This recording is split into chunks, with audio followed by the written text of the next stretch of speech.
Ciao a tutti, i ragazzi di Music Store mi hanno mandato questo piccolo amplificatore.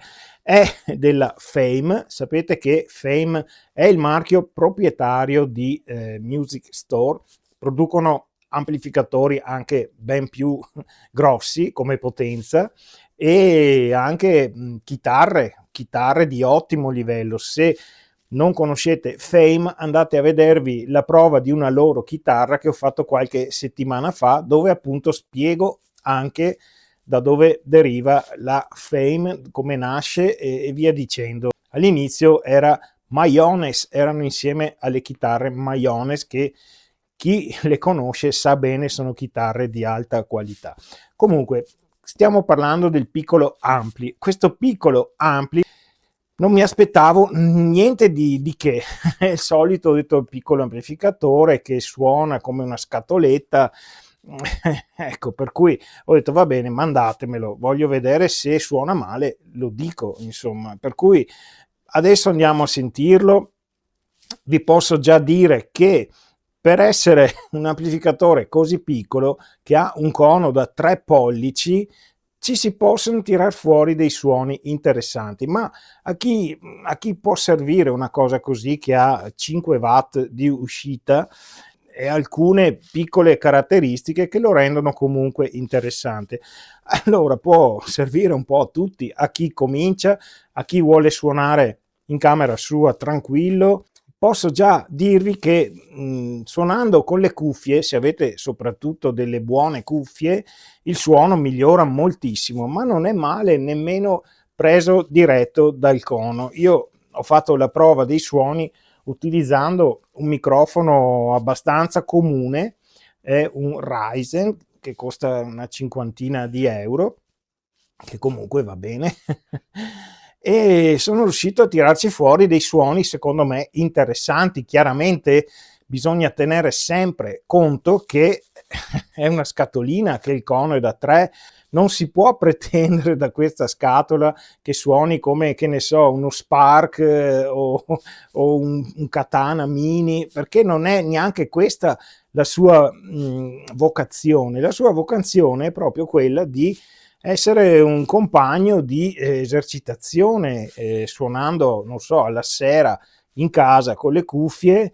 ci si diverte. Chiaramente ha molte caratteristiche buone, ha una possibilità di connettersi Bluetooth col vostro cellulare e di fare andare delle basi, oppure tramite la presa aux-in, anche qui si possono fare delle basi a cui suonare sopra, ovviamente.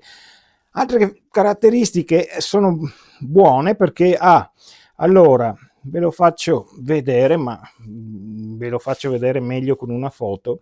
Allora, l'entrata per la chitarra, scusate, il livello di gain, e giocando con il gain si può veramente variare di molto il suono, il volume ovviamente, il tono e un delay che si può appunto usare appena accennato come un riverbero, oppure andare a veramente a inserirlo in modo prepotente, in modo che sia un bel delay. Chiaramente questo ultimo bottone è un mixer, si può regolare l'intensità del delay rispetto al suono principale. C'è questo tasto che schiacciandolo si aziona l'overdrive e si può andare ad avere dei suoni belli distorti, e adesso li andiamo a sentire. Comunque, se vi interessa vedere altri contenuti, che ne so, chitarre, amplificatori, modeler, pedaliere e via dicendo, vi chiedo di considerare di iscrivervi al mio canale, mi date una mano enorme, il canale cresce, e soprattutto se schiacciate la campanella restate sempre aggiornati per dei nuovi video e nuovi contenuti, ovviamente. Grazie mille. Allora andiamo a sentire questo mini amplificatore. Voglio sottolineare una cosa: non accetterò questa volta commenti sarcastici o stupidi. Questo è un mini amplificatore, costa pochissimo, non vuole essere nulla più che un compagno di suono, insomma, non si può pretendere una qualità da Katana o da Spark o da Moore. È fuori luogo se fate dei commenti così, io vi banno, no, non vi banno, ma lo cancello perché sono inutili e non fate ridere soprattutto. Ecco, scusate, ma già col video scorso molti di voi mi hanno fatto saltare un po' i nervi, perché è giusto che commentiate e io accetto tutti i commenti, anche quelli più duri, anche quelli più diciamo polemici, ma solo se c'è una ragion veduta, se c'è un motivo valido. Se commentate tanto così alla cazzo di cane, come dire, no ragazzi, no, non ci siamo. Questi video, per quanto insomma sono un impegno e io lo faccio volentieri, ma non voglio che siano presi così sotto gamba e soprattutto sbeffeggiati o chissà cosa. Sto parlando comunque di una minoranza estrema, forse l'1-2% di voi, ma c'è e dà parecchio fastidio. Scusate il piccolo sfogo, ma adesso andiamo a sentire questo amplificatore, poi 2 minuti di commenti finali.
Beh, cosa posso dire? Sorvoliamo sulla mia esecuzione, che è stata una cosa proprio buttata lì, ma era per farvi sentire i suoni, non per farvi sentire quanto sono bravo io, non me ne frega niente di quello. Allora, per 40 € praticamente una serata in pizzeria, 2 persone, se non ordinano pizze troppo elaborate, ovviamente. Per 40 € cosa avete? Avete un amplificatore che onestamente mantiene quello che promette, ha dei suoni abbastanza buoni che possono diventare anche molto buoni a patto di lavorare un po' sui parametri, soprattutto i toni e il gain, perché si possono, come forse avete sentito, sono riuscito a tirar fuori dei suoni abbastanza buoni e si può migliorare ancora di più. Questi stessi suoni sentiti con la cuffia migliorano, non eccessivamente, però la cuffia rende molto meglio la qualità del suono. Ovviamente se avete anche una buona cuffia è molto meglio. Per cui, che dire, può essere anche un'idea regalo per chi comincia a suonare, per chi non ha esigenze oppure ha il suo amplificatore principale e vuole un amplificatorino che possa usare dappertutto. Può suonare in qualunque camera della casa, sia con il proprio cavo di alimentazione che con le batterie con cui c'è una buona autonomia. Ecco, altro da dire non c'è, se non che insomma decidete voi se ne avete bisogno o meno. Io credo che lo userò ancora perché è comodo, non c'è nessun problema, non dai fastidio ai vicini, non occorre che lo metti al massimo per avere un buon volume. Quando hai 2 o 3 watt buoni, questo amplificatore già suona bene. Quelli della Fame, che sarebbe in ogni caso Music Store, mi hanno detto che hanno riscontrato delle buone vendite su questo prodotto, ne stanno vendendo parecchi e credo che ci sia il motivo. Insomma, è un prodotto buono ad un prezzo accessibilissimo a tutti. Bene, mi fa piacere avervi presentato questo piccolo amplificatore. Vi ricordo che comunque Fame fa amplificatori anche più grossi, ecco, sia come volume che come volume sonoro. E niente, questo è il modello di base per, appunto, come ho detto, giocare e suonare in casa. Grazie per aver visto questo video e ci vediamo molto presto.